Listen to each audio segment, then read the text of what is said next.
everybody. Welcome to the Truth Will Set You Free show, brought to you by TLBTV and the Liberty Beacon Project. I'm your host, Linda Diane Wattley, and you know how I am about my guests. I love my guests. You know why I love my guests? They're conquerors. They are victorious, and they are givers. The guest we have today is Katie Hulbert. I had to let her know there was no script for her because she is bigger than life. I read her story.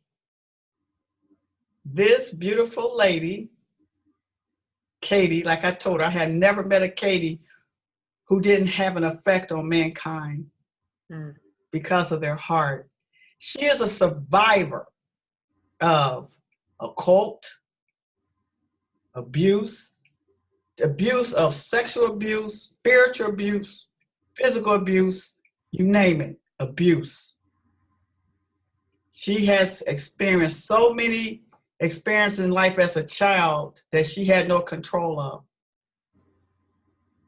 It was so devastating that to accept that reality, she was ready to leave this world. I'm not going to say she's a suicide survivor. I'm just going to say she went through her transition right before her eyes, because that's pretty much what it was, because God was waiting for her. Yeah. And she picked up her bed and walked. That's a saying that I don't take lightly. When a person who is innocent, who's been victimized from practically birth because they don't have no say-so over adults, I can relate to it.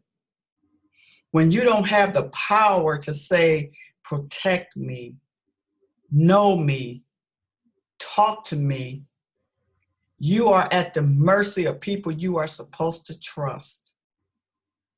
She lived that life for years to the point where she didn't see no reason to stay here. But then God came into her life, and she has been giving the truth about how any victim, no matter what kind of victim you are, God is waiting for you. Am I correct, Katie? Yeah, you have me in tears listening to my own story over here. It's amazing. You're an amazing person. I give you a lot of credit because you did pick up your bed and walk. Yeah. It's just so amazing. Okay. Yeah, how you doing, Katie?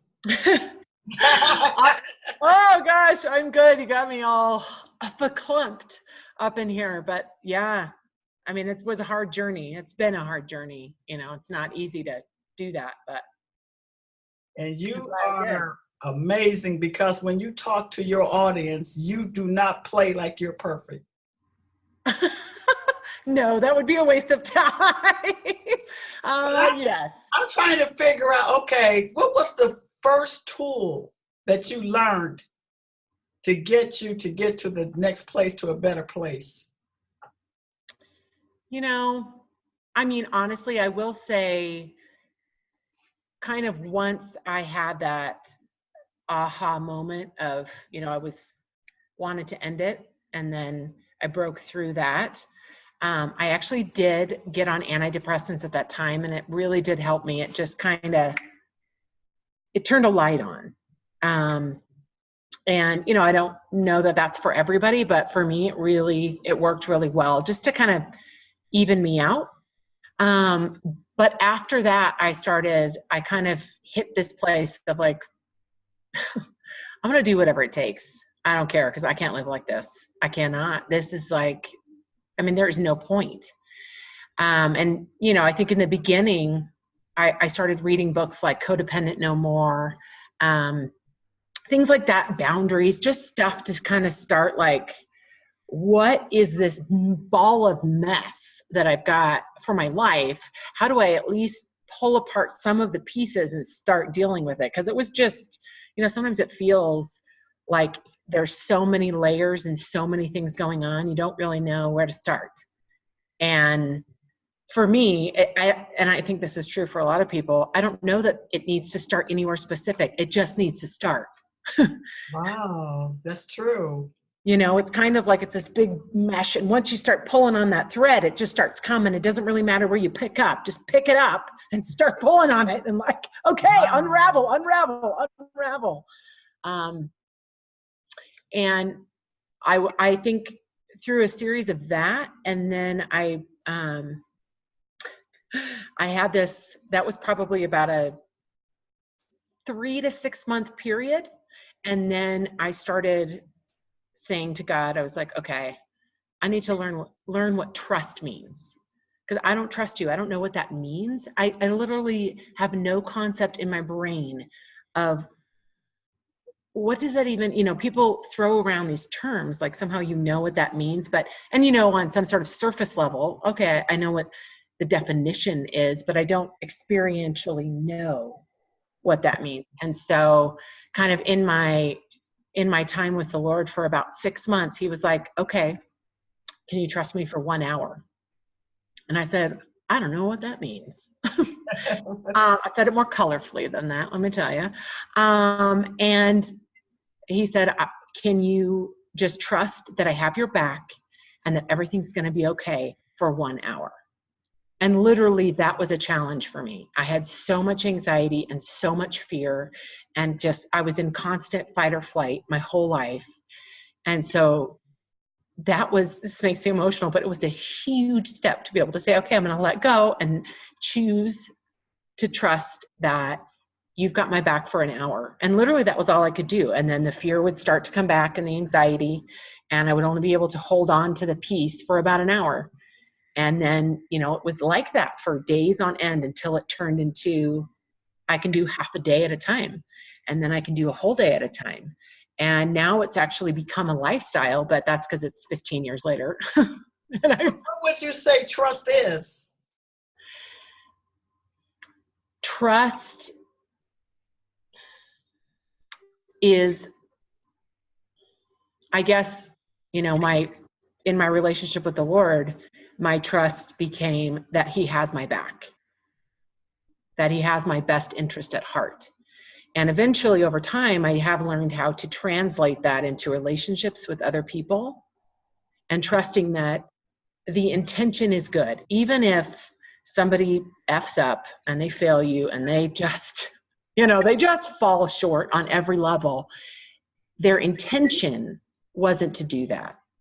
Their heart is, they have your back and they have your best interest at heart. That doesn't mean that's going to actually follow through in action in the way that you would want. And it doesn't mean they're not going to fail. It just means that their intention isn't to hurt you. And there are people who are not trustworthy, who have proven, right, that they don't have your best interest at heart, or that their intention is to hurt you.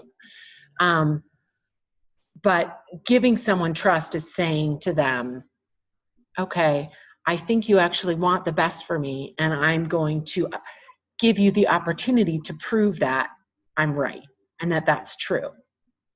And that's the only way to build trust, is to kind of be, at least I've found, is to kind of allow that, give that as a gift, as uncomfortable as it is, right? Like you're like, oh my God, I don't want to do this. It's the only way. There has to be that space where you give them the benefit of the doubt, and then they either prove you right or they prove you wrong.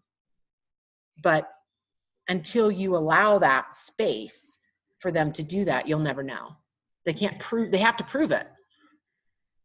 And another thing that I learned about you is people are beginning to find you to be an expert of shame. Well, yes. So what made you affiliate your life to shame? Well, I mean, I think, so first I'd want to say, you know, clarify what shame is. Shame is feeling, you know, guilt is feeling bad about something you've done, you know, feeling bad. But shame is feeling bad about who you are because you've done that. Feeling like you're inherently flawed. There's this deep You know, it's one thing to feel guilty, like, okay, I did something mean. I feel bad about that thing I did that was mean. There's a whole nother level that goes to, well, I'm just this horrible, awful, disgusting person that I did that mean thing. And to create that judgment about yourself, I would say for years of having gone through kind of all the levels of abuse, I just started to feel like, well, it's me. It's got to be me. It's got to be something wrong with me, and that I'm inherently flawed, and I'm disgusting, and I'm a failure, and I'm worthless, and somehow I'm bringing this on myself. And then you start to live in that world, and then everything you read, every experience through that. And it's hard to see kind of, even when people are doing wrong to you, to even fully identify that this is just them. This is not you, but you're taking it on as, well, they probably wouldn't do that if I was like this, or if I had fixed this about myself, or this was better. Because it gets all messy. Twisted. Yeah, it's just real twisted. You can't see it real clear. And so that starts to taint the way you see and experience everything in your life. And I got real familiar with that way of life. I would say I've only been actually really free of it for probably 5 years. I mean, it took me a long time. I was thinking about that because, you know, how do a child face the world when their parents didn't validate them? Yeah. That right there begins the cycle. See, I didn't look at it as though it was shame until you spoke of that term. Yeah. I looked at it as more as no value. Because my difficulty, because I came up dysfunctional, was how can anybody love me if my parents didn't not only love me and protect me? So I didn't look at it as shame as much as I looked at it as if I had no value. Yeah. So I'm trying to see where you came up with that term shame. Shame is like a heavy blanket. You just feel icky. You feel, you know, there's one thing to feel like, oh, okay, I've got no inherent value, but then also you feel this like ugliness on top of it that you feel like you're constantly fighting. And I don't think those, I would say that they're not mutually exclusive, you know, to feel of no value or to have shame. They're a little bit different. They're not exactly the same thing, but they usually have a little bit of traits of the other, if that makes sense. I really like to understand it because shame is a very powerful word. Yeah. And once it latches itself on you, it's like you walk with your head down. Mm-hmm. Yeah. You just feel this like, I'm very visual, obviously, as I'm using my hands. I'm not even Italian, but you might think I am. It's like this. It really is like a heavy blanket that you wear that just shrouds everything. You feel dirty. You feel worthless. I had a picture one time in my, I was praying about it and I was like, Lord, I had this picture of myself as a little girl, and I had this, I was wearing this potato sack. I don't know if you remember those old school, you would do the, gunny sack races. And it was a potato sack, and it had holes, and it was dirty, and it was old. And I had been sold a bill of goods, that's all I was worth, that I was clothed in that, and that's my value, and that's who I am. And as I was sitting there praying and talking to God, I'm very visual, and so I get these pictures in my mind, and I saw this picture of this like gorgeous satin pink dress, and I was like, oh, but I want the pink dress. And he was like, this is for you. This is who you are. This is how I see you. But there is a leap between me being able to let go of that gunny sack. And so when I say like shame, I mean not knowing that that pink dress is who I really am. And identifying myself as that gunny sack that's ripped and dirty, and this is all I get, and this is as good as it gets, and I can only expect this for the rest of my life and not hope for anything better, because this is it, this is who I am. And it is like this external shroud that's sitting on you that makes you, I think what it does is it does tap into that no value. If inside you don't feel value, and then this comes on, and on top of it, then I've got all this, a lot of sexual abuse and just kind of gross. It's the best way to describe it, really. That's kind of, sitting on top of it. It's like it hooks into that. I already don't feel like I have value. And now not only do I not have value, I mean, I look like this disgusting, horrible thing, and I'm just going to settle for whatever comes my way. I don't know if that helps. That was well said. And the thing about it is, it had to be a moment when you decided to come out of that abyss. What was the pivotal moment for that, when shame didn't control your life anymore?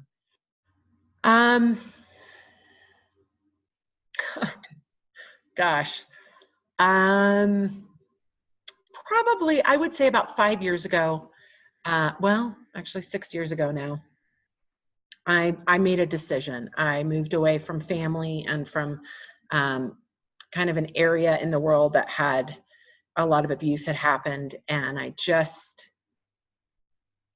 kind of, made a decision. It was a series of conversations that I'd had with a friend and whatnot that something kind of clicked finally, where, I said, I don't want to be running, I had been told that in the past. Oh, well, you're a runner and you're, this and that. And my girlfriend looked at me, and she was so great. I still love her to death. She's like, girl, you got a reason to run. That's a friend. Right? Yeah. And it just reframed it for me, where she was like, yeah, you probably are a runner, and you rightfully so. You're running from abuse and pain and this horrific life. Of course you're gonna. And I thought, oh yeah.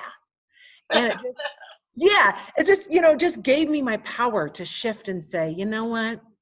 This is my life, and not everybody's going to get it. Not everybody's going to like it. Not everybody's going to understand it. And I've only got one. So I'm just going to stop living for what I think other people want from me, and just start saying, what is mine? And I'm going to go after it. And whoever I got to lose and whatever I got to give up to have it, I'm doing it, because I am done with this. So do you realize there was a time when you actually didn't love yourself? Oh, yeah, most of my life. So it felt different once you did, right? Oh my gosh. It's like, yeah, it's night and day. It's like this sense of just like peace. You're just comfortable in your own skin. And what was that moment when you said, hey, Katie, I love you? Honestly, this is going to be real honest. It was only about a year ago. It was about a year ago when I turned 40, and I was like, girl, what? For me, it's been a series of very small steps. I don't have these externally. Sometimes people think I have these big leaps. I don't. It's a series of, centimeter steps in my life that a year later I look back and, oh, I've actually ran a mile, but it took these like, and I would say from the time that I kind of made that decision to leave, I'm originally from Seattle, and to leave that area 6 years ago, and then about a year ago, there was about this 5-year gap of me doing some real deep work with myself. And then about a year ago, I was like, you know what? I am freaking awesome. And I'm done. I'm done with this BS. I'm done with shame. I'm done with this. I don't care. You don't like me? I don't give two shits. I don't care. I'm done. And there was just something, people talk about at 40, I don't know that, you kind of have this, I had a midlife crisis, I guess, but I did have that shift of like, I'm halfway through my life. am I really going to not like myself anymore? Like, this is so stupid. And I just made a commitment to, I'm shifting it. I don't care what it takes. And it has radically shifted me, for me. Just that. So, you know, after you came through this process, because it is a process once you realize where you've been, where you realize people you're supposed to trust, they was your enemy. Yeah. It's like something about that experience really gets you in touch with spirituality. I can't explain how. Yeah. But you know, because if it was left up to you, like you said, I'm out of here, but it was something greater than you. Yeah. And the thing that's people don't understand when you've been, you know, sexually abused, mentally, spiritually, or any form of abuse from people you trust, people don't understand that you have no direction of construction. Yeah. So you just existing, you know? Yeah. And then surviving. When you want to just stay in the pit, there's always something that's lifting you, and you like, don't do that. Yeah. Don't do that. Let me finish the job. It's Right. started. I didn't have to say so, but let me finish it at least. Right? Yeah. Yeah. And something greater than you won't let you finish the job. Yeah. And so my question to you is, what would you say to a teenager who has been to hell and back? What would you say to that child whose parents had let them down drastically? And the church? Yeah. What do you say to them? Number one, I say they are a misrepresentation, and it only gets better from here. It never really, truly. The great thing about coming out of your teens when you become an adult is you get to make your own choices, and you get to break free, and you get to do you. And I would actually say that you get to do you. You get to make your own choices. You get to break free. You get to choose yourself. You get to say, I matter, I'm important. And you get to say that whatever they put on you or whatever they've dictated to you is who you are. You get a choice, and you get to say, no, that's not true. And that's not true. And you get to walk that road out and reject what has been put on you. You get that choice. And I would also say, don't trying to convince them. Right. Side happy note. Don't try to convince them that you're right. They're not going to see it. It's a waste of time, and it's a waste of energy. Just plant that seed. Yeah, you just do you. You walk your road. You own your stuff, and they may not ever see you. They may not ever get you. They may not ever love you the way that you want them to love you. That's the reality of it. That doesn't have to stop you from experiencing all of those things in your life, from someone else, from God, from your spiritual walk, from different people, from that you may have to let that go. I mean, that part is really hard. It is, because there's this, even if your parents are horrid and they suck and all the rest of it, you still love them. There's still a love you still want there. You want them to see you. You want them to love you. And so you spend a lot of your time and energy trying to prove who you are to them. Or, oh, if I could just get them to see it, then everything would be great. And that is the antithesis of peace. They're just never, they may never get it. And maybe you may get a gift from God that they get it someday, and it'll be awesome when it happens. But you got to let go of that hope and that expectation and just start doing you, and find people who do get it. Start bringing in and attracting the people in your life that love you and just think you are the bomb, who want to be around you, and just soak those in. Anybody who's given you a helping hand, who's like a teacher or anybody who's got your back, go for it. Open up to them, glom onto them. Let that be a lesson of what life can be. Because most likely you have one or two people like that in your life who you're rejecting out of fear that they're going to be like your parents. They're not. They see what's happened to you. They see it on your face, whether you know it or not. They see what's going on, and they're giving you a hand. And I promise you, if they're giving you a hand, it's because they do want to help you. Reach out, grab the hand, let them pull you out and be done with the BS that's been your past. Save yourself. Yeah, amen. Absolutely. And find out why. Right? Yeah. Sometimes it's just a climb, and you climb your way out, and then you figure it out once you're out of the hole. I mean, that's kind of what it is. But you had said something earlier. It's like it wasn't even worth your time feeling down because it didn't serve no purpose. And one of the things I have always told my kids, life does not care how you feel. What are you going to do? Absolutely. And, there is a happy balance in there, a happy medium. You don't want to totally shut off your emotions, or you don't want to, it's helpful to the healing process to let yourself feel stuff and whatever, but you kind of got to let it, be as human. Gross as this is, I liken it to poop. What goes in must come out, people, or it's going to gunk stuff up in the middle. So, it serves a purpose, but that's the only purpose that it serves. So let it come in, let it go out, and move on. So once you started your healing process, because it's a lifetime journey, where along that road did you feel like that you had to reach out to others? That one has been quite the struggle for me. I'm going to tell you, that one has been really hard. And I wish that I had, now that I know how great it is when you've got people in your corner, I wish that I had learned that earlier. That would have saved me a lot of time and stress. Yeah.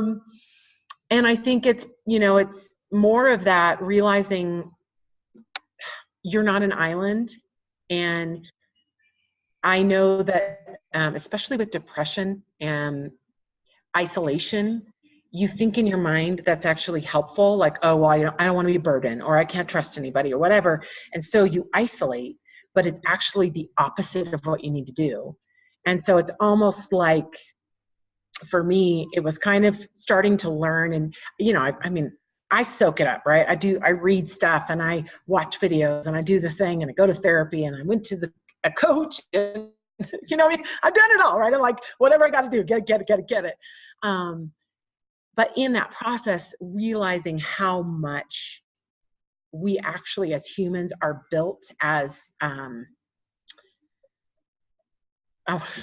was going to use the word clan, but that's not the word. I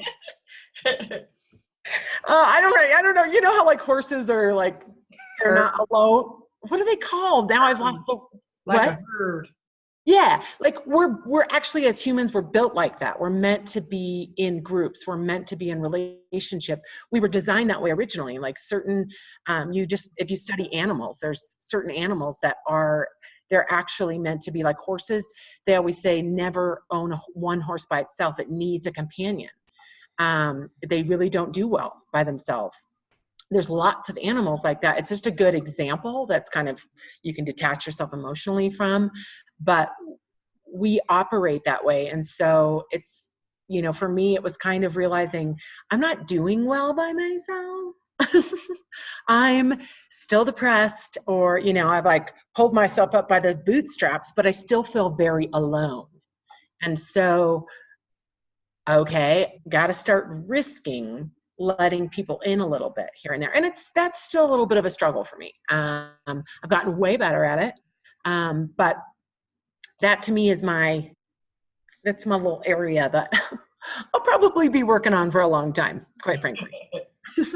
But I mean, for you to go before an audience, how did you reach that mentality to say, okay, I'm going to organize this and I'm going to present this? How did you come to that? That was part of that kind of moment I had when I turned 40, of just realizing that, I want this to serve somebody. Like, this has been a really long, hard road. And I've learned a lot.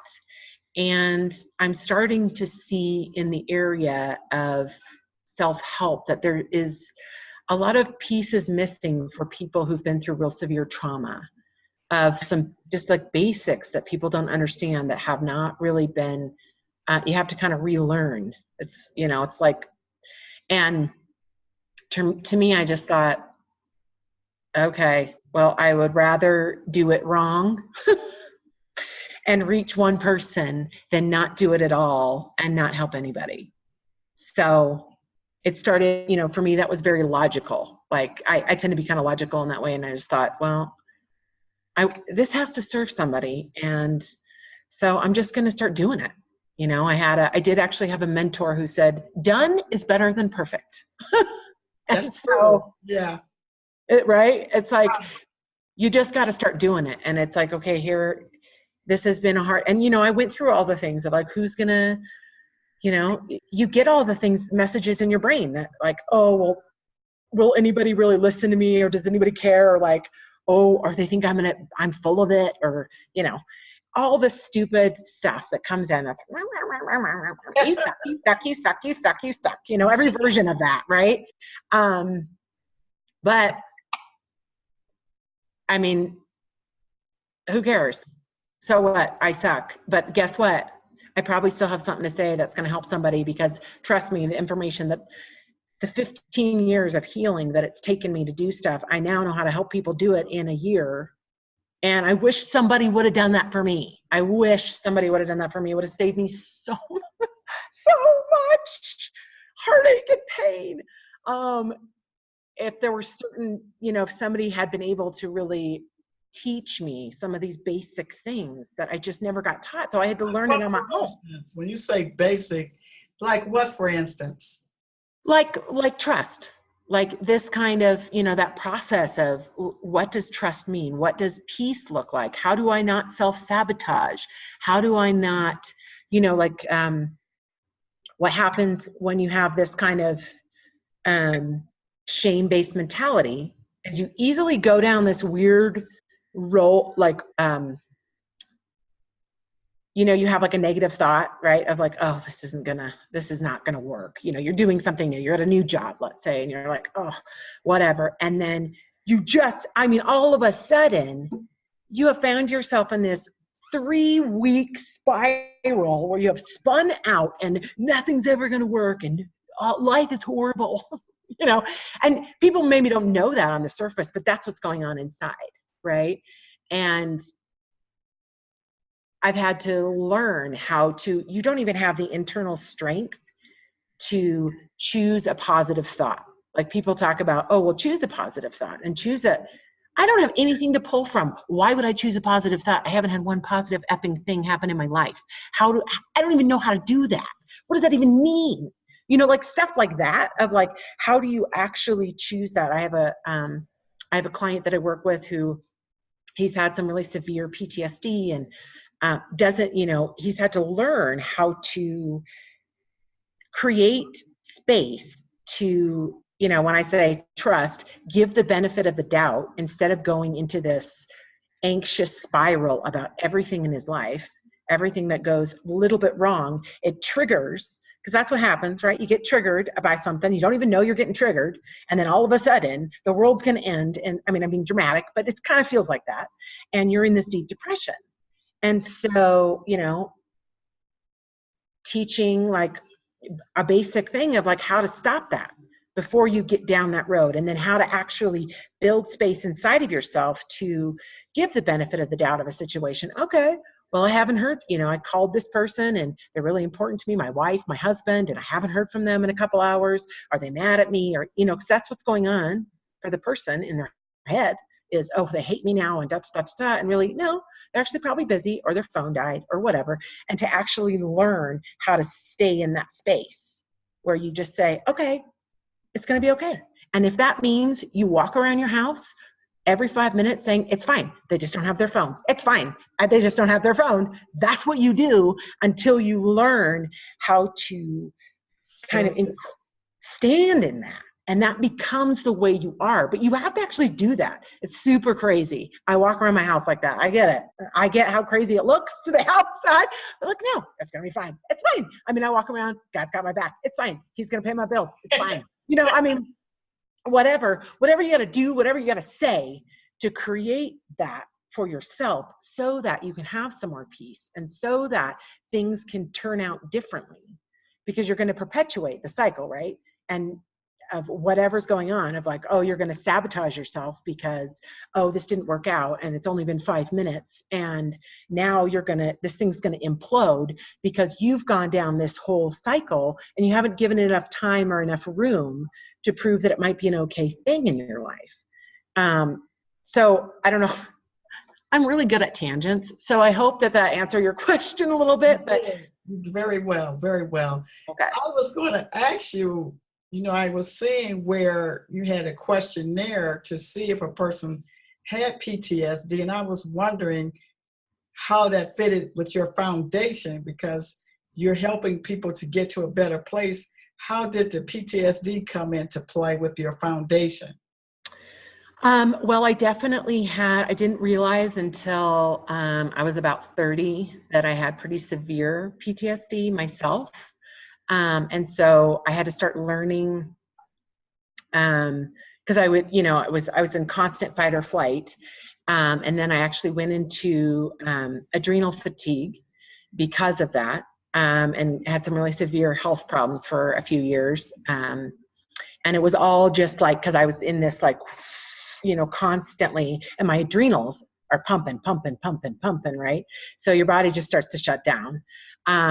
This is a layman's way of explaining it. But so for me, I've had to learn a lot of techniques to actually calm the PTSD. But what happens is, if you have if you've had some real trauma or neglect or whatnot, a lot of times that PTSD, it rewires your hypothalamus.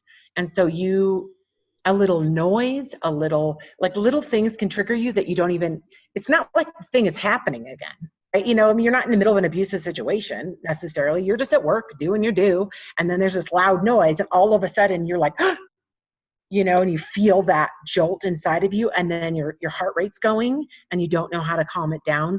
Well, there can be emotional triggers like that too, that the littlest thing can set you into this bad frame of mind.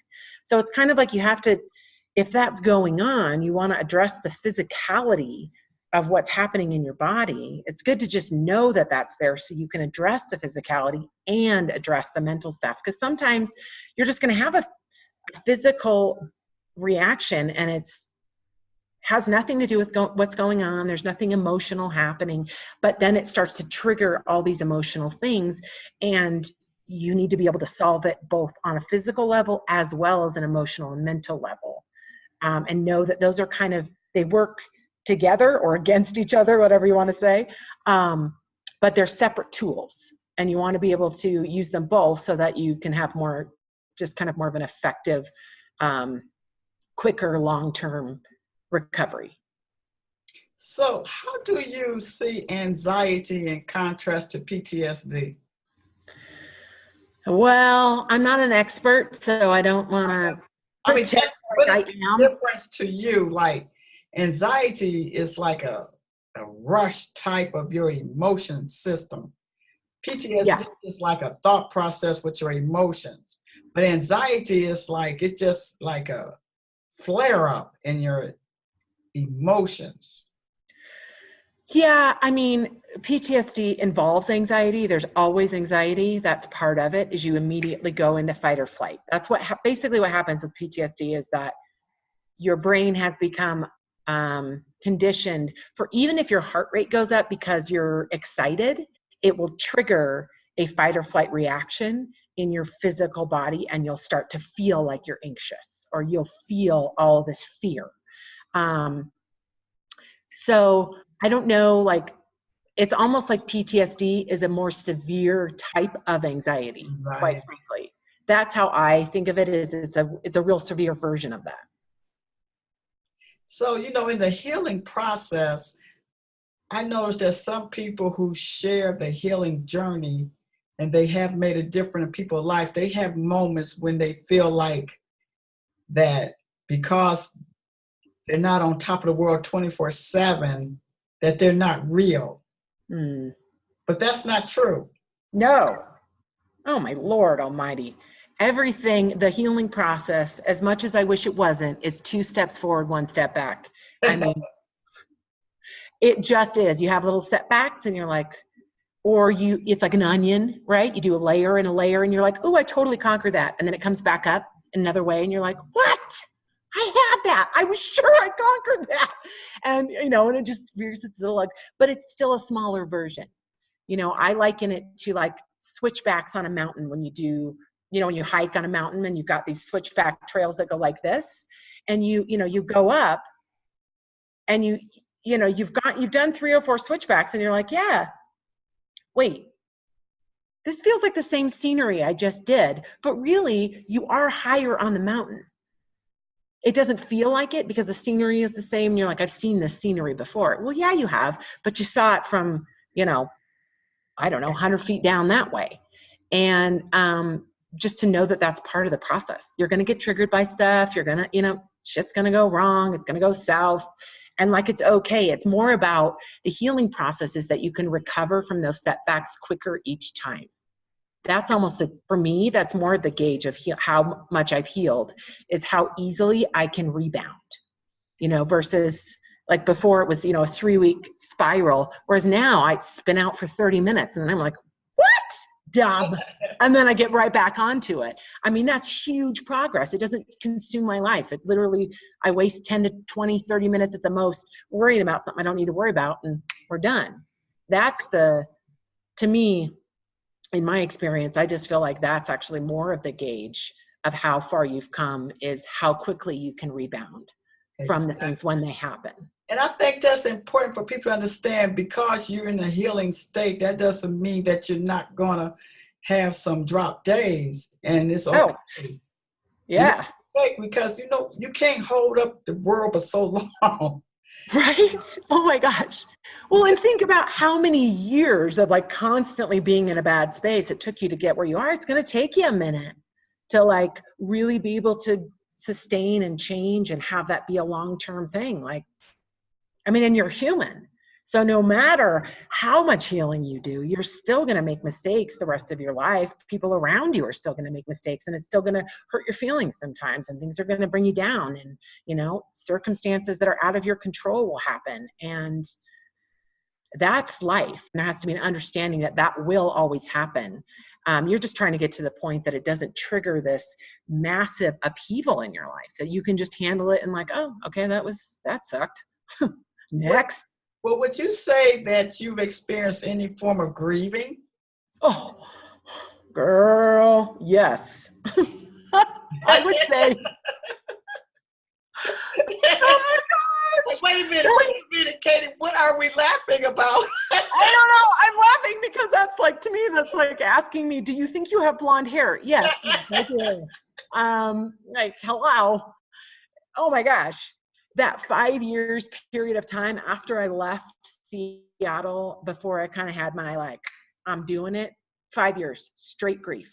That's all my life was. Okay, grief. What do you mean straight grief? What was it? It was giving myself permission to feel all the feelings I never gave myself permission to feel before. And that meant grieving the loss of my family, of who they never were for me, letting them go, letting go of the dream of who I thought they could be, grieving the pain and the shame, letting myself look at it, letting myself be angry. Went through some serious rage.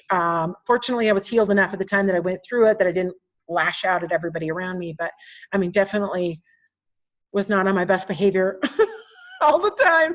But I would say it's kind of like the grieving process to me is almost like having a big reservoir, right? Like everything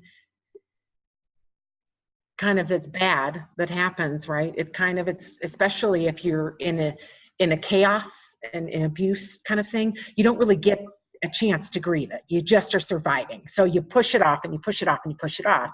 And it's like a big reservoir of emotion. And so what it took me a while to realize and figure out is that there's only so much in there. You're not, give yourself permission to bleed it out, because it's not this never ending. It's not a river or an ocean. It's just a very small mini lake.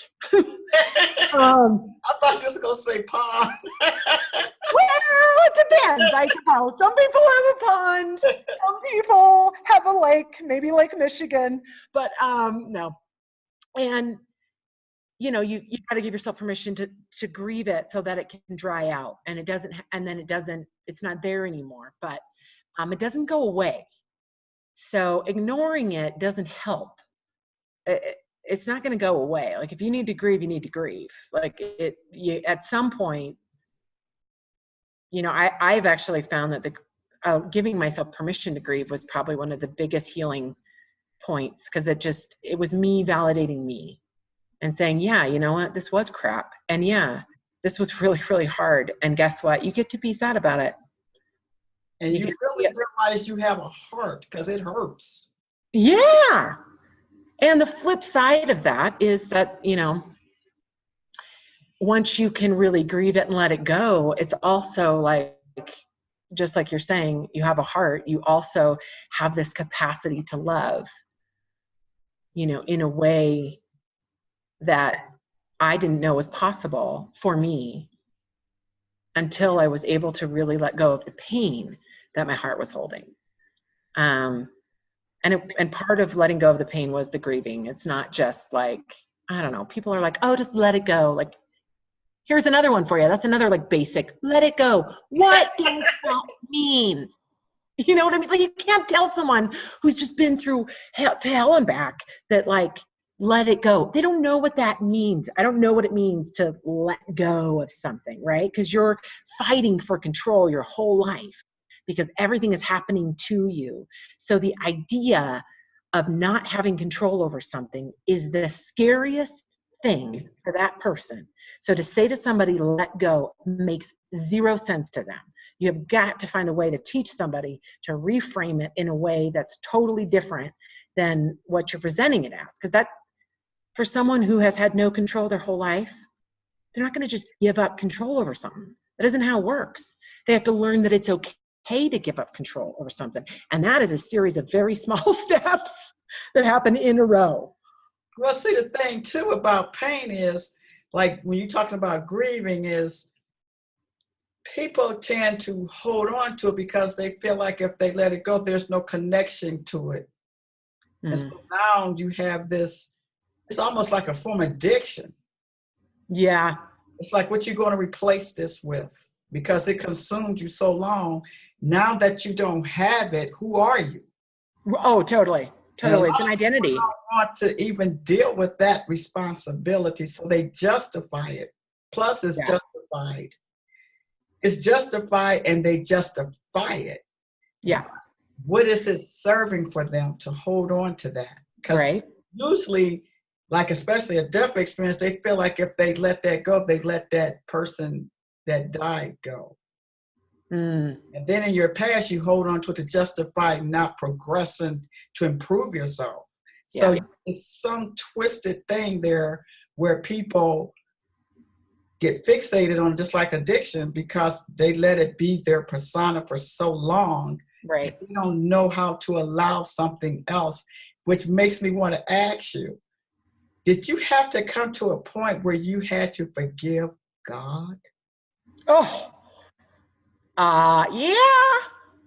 I had to do that a lot. Yeah. I was real mad at him. Real mad at him. And that didn't happen in just like one instance. It was a series of things that I had to forgive him for. And the great thing about him is that he is not intimidated anything I say or do. So the beautiful thing that I love about him that I wish everybody knew is that he is not intimidated by your anger or your pain. He doesn't care. I mean, cares in the sense that he don't loves care you, if you but don't understand it either. and he will take it as long as you want it. Like, you know, I feel like I've yelled at him and screamed at him and, you know, punching on his chest kind of a thing. And he just takes it. He's like the coolest dude you're ever going to meet. And he's like, okay, now are you done? Can we talk about this? No, I'm not done. Okay. I'm still mad. That's you know, my experience. I'm a fighter. I'm a natural born fighter. And so, you know, that's been our relationship as we wrestle. And he's always, you know, I think I'm big and powerful. And he's like, okay, well, think that as long as you want, but we both know that's not true. I'm a lot more powerful than you. And he's just so kind and so gracious. And every time I'm mad, I'm like, I'm mad. I don't want to be mad at you anymore, but I am. And I'm going to need your help to not be. And I'm going to need your help to get out of this mess. I'm going to need you to show me some truth. I mean, I'm a huge fan. Like Thomas is my favorite person in the Bible because he's like, yeah, I would love to believe that. I don't currently. So if you'd like to give me some proof, I'll get right on that. And Jesus is like, okay, here's my hands. You know, like that is the character of God of just, okay, I know you're mad. It's okay. I get it. And would you like some truth? Would you like some freedom from this? And for me, where the rubber meets the road has on that is making that choice of, yes, do I really want to be free of this? Or do I still want to be mad? And at some point you will have to let it go. Do you have to let it go right away? No, but you have to let it go if you want peace, if you want joy, if you want to live in a life that feels fulfilling and happy. Yeah, you are going to have to let it go at some point. Because you can't go before he says so. Yeah. Right? Yeah. And wow. I mean, he's great. He's just great. And he tolerates so much crap from me. It's awesome. He really does. I'm just sassy and feisty and yell at him. And he always comes back with kindness and grace and loves on me. It just makes me really emotional, but loves on me in the middle of my worst self.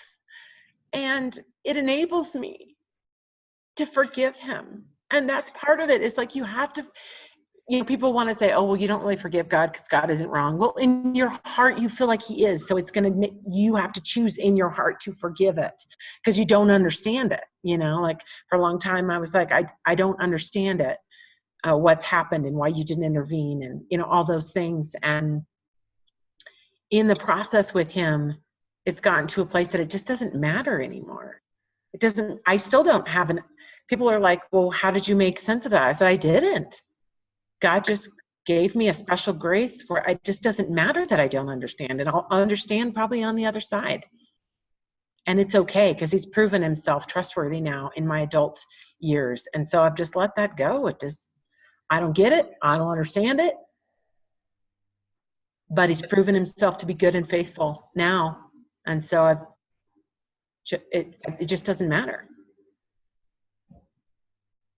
Wow.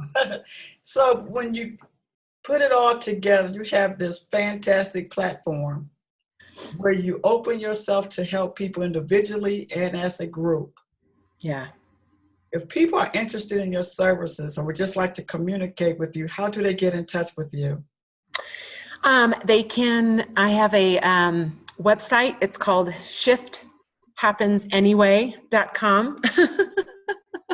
So shift, SHIFT, happensanyway.com. And you can email me there. I am going to be, I'll do a little plug here. I'm coming out with a book next month. It should be published hopefully by the second week of December. And it's called Girl Please, Reformed People Pleaser's Guide to Finding Your Voice. And it's really just a lot of the things that I do with my clients on how to kind of find your power and stand in that who you are versus who the world or anything you've been through has told you you are. It's about you choosing a different way and choosing who you want to be. So, and that'll be coming out soon. So keep your eyes out for that. I was going to tell you, where is your book? Because you should have a book and you just told me. I would love to review that for you. Ooh, that'd be awesome. Yes, please. Yes, I would like to endorse your book. Yes. Because Girl. you know I am an author too. I did know that. I did know that. Yes. I looked you up. Oh yeah. And if you want an endorsement or review, you just send me the PDF. Okay. I'll Yeah. knock it out for you. It'd be my pleasure. Oh my gosh, I totally will. It's at the editor right now, but I get it back on Wednesday. I was going to tell you, where is your book? And there it is. What's the title of this book going to be? Pardon? What's the title of it again? It's called Girl Please, GURL, and then please. And this girl, she's got a face like, what? Like I say, if you want endorsement or review or whatever, just my email. I would definitely love to do that for you. Thank you. That would be awesome. Yes. As soon as I get it back, and I get it back in a few days. So I'll send it your way. Thank you. Katie, awesome. You are on the Truth Will Set You Free show. Give us a truth to remember you by.